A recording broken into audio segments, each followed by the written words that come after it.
আমাৰ নতুনপাৰা দুৰ্গা মন্দিৰত যোৱা ৰাতি এটা চুৰ হৈছে। আমি গম পালোঁ তাতে ফেডাৰেশ্যনৰ এজন কেয়াৰটেকাৰ থাকে, তেখেতে দেখা পাইছে যে মানে CC কেমেৰাত আপোনাৰ মনিটৰত যে কোনোবা ভাঙি আছে। লগে লগে সম্ৰাট ভাৱাল আৰু লগত যিখিনি মানুহ চবক ফোন কৰিছে, আমাকো জনাইছে। লগে লগে আমি ওলাই আহিলোঁ। আহোঁতে অতি সোনকালৰ ভিতৰতে সিহঁতে তালাটো ভাঙি আৰু যিটো ডান বাক্স আছিল, সেই ডান বাক্সখিনি ৱেল্ডিং কৰা আছিল, এই ৱেল্ডিংখিনি ভাঙি লগে লগে ওলাই গৈছে। আমি গৈ যোৱাতে সিহঁতে অলৰেডি ওলাই গুচি গ'ল। গতিকে এতিয়াতো আমি ক'ব নোৱাৰিম যে কোনে মানে কি কৰিছে কি কৰা নাই, কিন্তু আমি তাক দেখা পোৱা নাই মানুহজনক।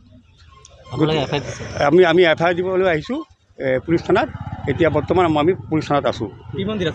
দুৰ্গা মন্দিৰ নতুনপাৰা।